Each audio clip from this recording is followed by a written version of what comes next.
All right, thanks for being on. I learned while we were at practice today that a legend from my home state passed away. So condolences to Howard Schellenberger family. A legend. I grew up listening to my granddad talk about stories about Coach Schellenberger as a player. He was fortunate enough to coach him in an All-Star game in the state of Kentucky there, and then obviously the whole time I was growing up, was coaching and was at Louisville, and and then had an opportunity to play against him when we were at Troy, and he was head coach at Florida Atlantic. So I always thought a lot of him, a pioneer in coaching, especially on the offensive side of the ball. So just wanted to mention that as we start off here. Beautiful day in Morgantown. Y'all heard me say this before. Spring practice, one of my favorite times of the year. Thought our guys flew around today. They enjoyed y'all being there. So the members of the media who are there, appreciate y'all coming out. We'll try to do that when we're in the stadium. And so I want to start off just to address the Ty Key's departure. Mutual separation, and it's a lot like some relationships that I'm sure everyone on here has been in. It just gets to a point where it's best for both parties, and that's kind of where we were. Nothing to say negative to say about him. Had really good 2 years here, being productive on the field, and we'll wish him the best. This isn't a deal where I'm going to sit here and gripe and complain about the portal. I think there's arguments on both sides, for and against. It's changed college athletics. It's made the jobs of coaches harder, but we're well compensated, and we'll figure it out.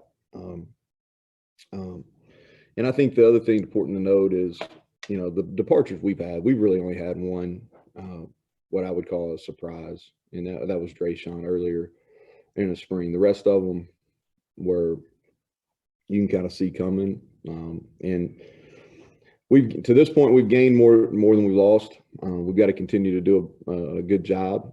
We've got at least one that's committed that'll join us. We got 3 other spots that we hope to fill through the portal or late high school or junior college. So our class is still going to be worked on. We'll need to address a couple spots at defensive back. We've done it at linebacker. We hope to add another one there. And so that's kind of where we're at, but no real ill feelings on my end. Moving on, great day back in the stadium. We're going to spend our Saturdays in the stadium. Take great pride in performing well there. I don't think that happens by accident. We're able to win them all at home last year, and that's always the goal. And I think it's just like any other habit. You get in a habit of performing well when you go in the stadium, and that's what we hope to do here. Last day of playing flag football today. Really hard to evaluate anybody other than the skill players. I thought day one, after watching the film, the offense clearly had the better day. The quarterbacks, really did a nice job throwing, and I thought our receivers had a nice day. Today, I thought the defense clearly won when we got into our team and our 7-on-7 periods, and in particular our defensive backs had a couple interceptions and had a productive day. So when you get to a point where you think you've got a good football team, there's going to be some give and take, and hope to see the competitive spirit continue as we move forward. So with that, I'll take questions. Please use the raised hand feature for your question. Our first question comes from Greg Hunter. So Neal, some of the positions that we saw today, start with the offensive line. We've got a chance to see that. Some mixing and matching in terms of guys playing different spots. Doug Nestor played tackle. Several guys played center. So just what have you seen of that unit overall so far?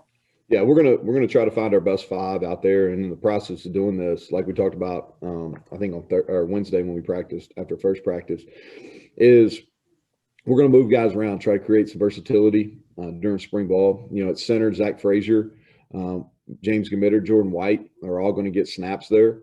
Doug Nestor, who you talked about, he's going to get snaps at guard and tackle. Same with Hughes and Parker Moore. Brandon Yates probably won't move us around as much, but all those guys that are in the mix there are going to play multiple spots. Ian Cummings. Hey, Neal. Scotty obviously is a guy that can fill in there at Spear for you. Who else do you got? And kind of is your plan still to move a lot of those guys around and find different fits for them? Oh yeah. We're definitely going to move them around, and we got guys that can play multiple spots. I think that Spear position, just through the years, it's been two different body types. We can move a third corner in there and play, or you can put your third or fourth safety in there and play. And really how we dictate the Spear is the edge of our defense to the field a lot, and a lot of plays get funneled out to them. If you're playing a safety body, if we're playing more of a corner body, then we change our coverage and we make somebody else the edge of the defense to the field, whether it's a Mike linebacker, or we can drop our safety in there and he can be the edge to the field. So we got flexibility with our defensive calls. We also have some versatility with the guys that we can move around. Scotty played there in the bowl game. Obviously different style of offense, but he played there in the bowl game. He can play there. Alonzo Adai can play there. Jackie Matthews can bump in there and play. And so we're going to continue to, and the hope is all these returners, the guys that are returning, that they'll learn how to play the entire shell. And so we're going to continue to build as we go through. Next question from Kirsten of WVU News. Hi, Coach. So I'm going to pivot and ask you a couple questions about Shane Lyons. This past year, he was the chairman of the NCAA's Football Oversight Committee. How have you seen the committee's work impact the football program? Well, behind the scenes, Shane and his football oversight group that he led made a lot of the return to play decisions. And I'll add that I think the thoughts and then the communication and how we went to returning to play after that long break, I thought that went extremely well. And kudos to him and that group. He spent a lot of time on that, and it's been an ongoing deal. I mean, there's a lot of questions about how we're going to get back if recruiting goes live, or if you can have camps or official visits after this dead period that's in place right now. And you talk about college football, it's unique. I don't know if there's any other, just because with the Group of Five, Power Five, the conference commissioners, just all the pieces that are in play in college football makes it extremely difficult for the decision-making people. And I think Shane's done a phenomenal job navigating that and leading that oversight. It's been a huge benefit to have him here because he and I are able to have some good communication. He gets feedback from us as coaches. But I can't say enough. I think he and the entire oversight group have done a tremendous job helping the game through a really strenuous time. And lastly, how have you seen the committee's, how do you think his continued work as chair will impact spring ball coming up and then the upcoming 2021 season? Well, I don't know if it'll impact spring ball, but I do think kind of the next thing that's in that college football, is that will change. I think is going to be the fall preseason camp calendar and how many days you can have contact, and are we going to go back and have OTA style workouts leading into practice? Because I think there's some really strong arguments why you should do that if you look at the injury data. So I think that's the next period. And then what's the recruiting calendar look like moving forward? Because I think we've proven that there's some things that you can do virtually that maybe we can increase the quality of life for those student athletes that are getting recruited and for the assistant coaches that are doing a lot of the recruiting. Next question from Kevin Kinder. As you've discussed that the spring is a time of personal improvement, technique, fundamentals, those things. Can you give us an idea of how that process plays out, like over a practice, an off day, and going to the next practice? Like, you watch film, position coaches go over with it, and then how that may shape practice plans the next time out? Yeah, that's a really good question, Kevin. And I'm impressed with the hair. Now you're giving Hugs a run for his money with that. I'm impressed. So here's what we do is I've got a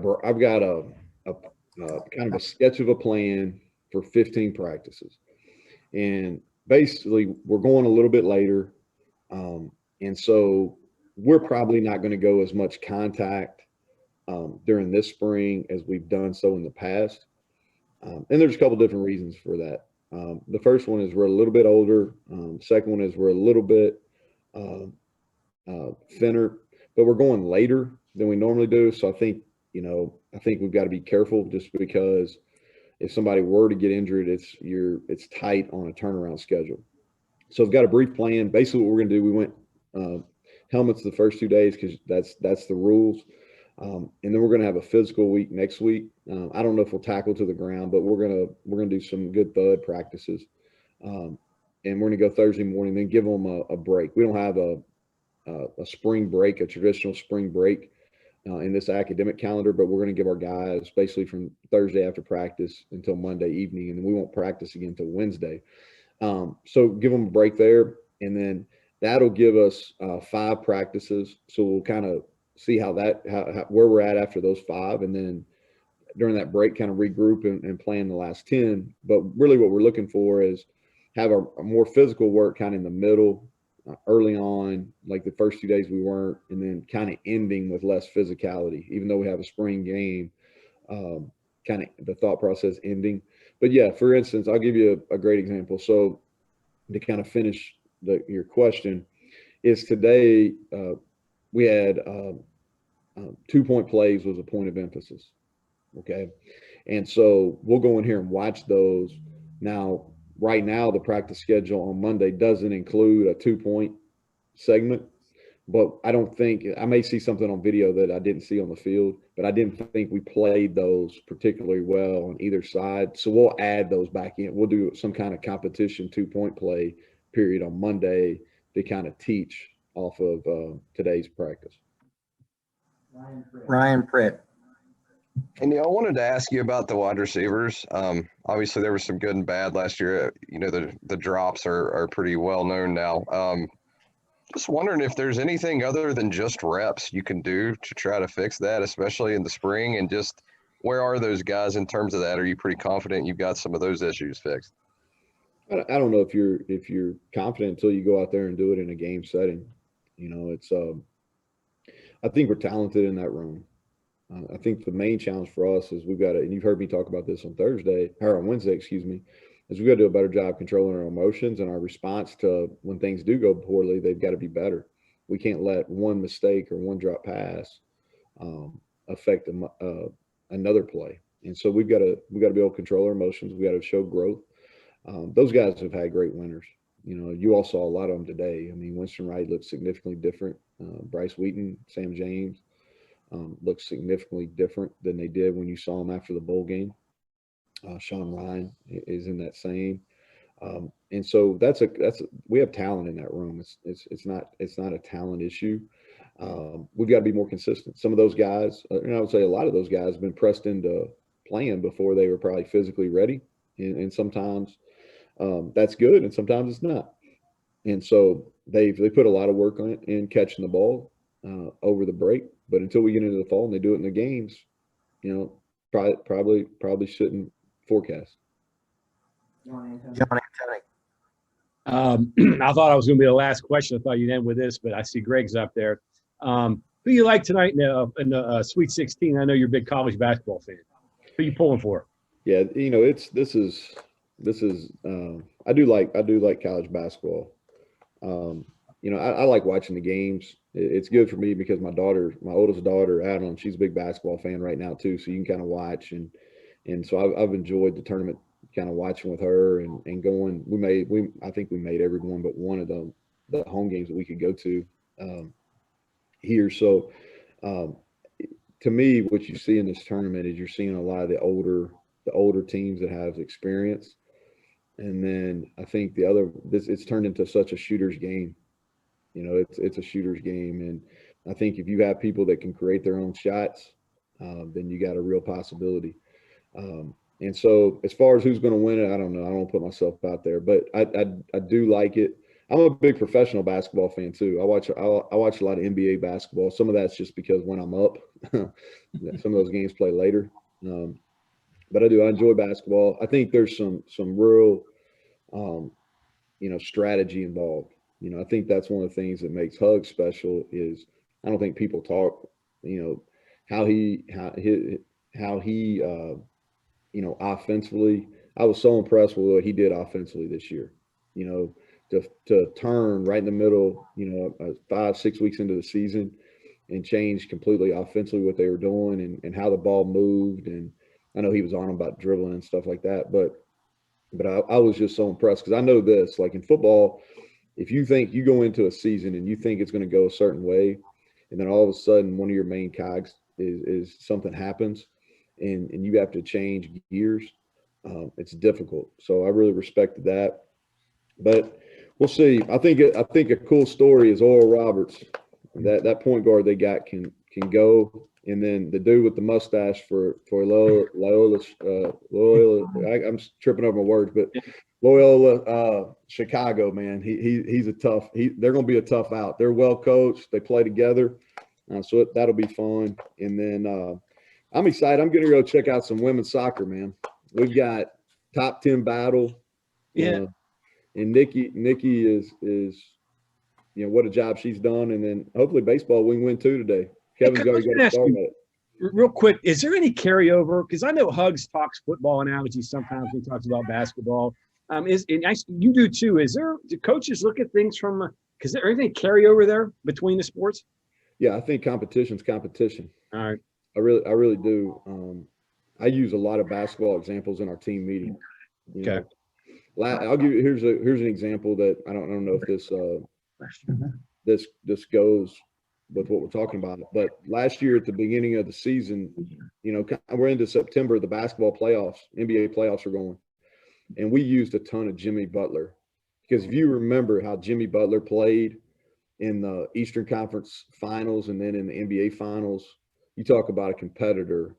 And we were really harping on grit and how we had to be gritty. And what an example of grit, Jimmy Butler playing basketball last year in the NBA playoffs. So yeah, I think sports are sports, competition's competition. You expect you appreciate excellence, and I think you can always learn from excellence regardless of what is being done. We only have time for one more question. Our final question will come from Mike Kazaga. Hey Neal, how's it going? Good. Mike, we missed you on Wednesday. I thought you were going to go 2 days without coming on and asking questions. Yeah, not that lucky, I guess. Sorry, but thanks for noticing. Kind of going back to the fluidity aspect of Kevin's question with practice. Is that important maybe with the quarterbacks too, just to keep them on their toes? I was just thinking today that you all did some things even in the short window that we saw that I didn't recognize that looked like, I don't know if it was new to me because we haven't seen stuff like that in a while, or if it was just something that shake it up a little bit, but I would imagine that gets mundane for them too, just throwing into a net and doing drops and footwork or whatever. Can you just kind of discuss what ideas you have or maintain for that quarterback practice? Yeah. The truth of the matter is everything we do in practice is with the quarterback first and foremost in mind, from an offensive standpoint. And so I think that you have to train your quarterbacks to be ready at all times. I think as the game has evolved, we were talking about basketball, as the game of football has evolved, you very seldom, guys aren't in rhythm like they used to be. And what I mean by that is used to be 3-step ball out, 5-step ball out. Well, the game is changed so much, and how we've continued to evolve and train quarterbacks, it has to change with that. So a lot of what you saw today, one of the things we were really emphasizing was arm angles. And part of that is because Garrett's not as tall. And then one of the things that we're really harping with Jared is athletic movements within the pocket.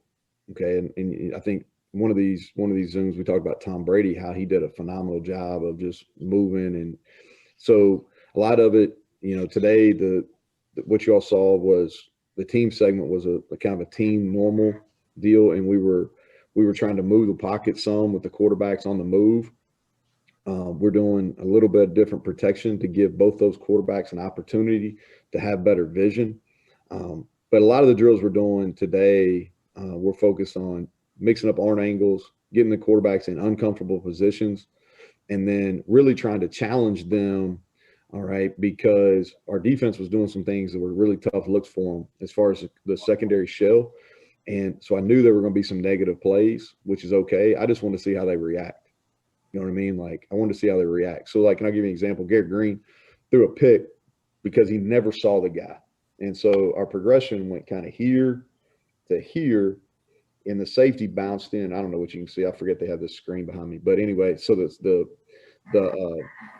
safety came to the middle, and he never saw him. So he threw a pick, which I wasn't surprised on that play, but I was more curious to see how he was going to react the very next play, because, and he did. He threw a completion. He took an easy completion. So I was excited about that because it was growth. If we did that back in the fall, that play would have led to another negative play, which would have led to another negative play. Does that make sense?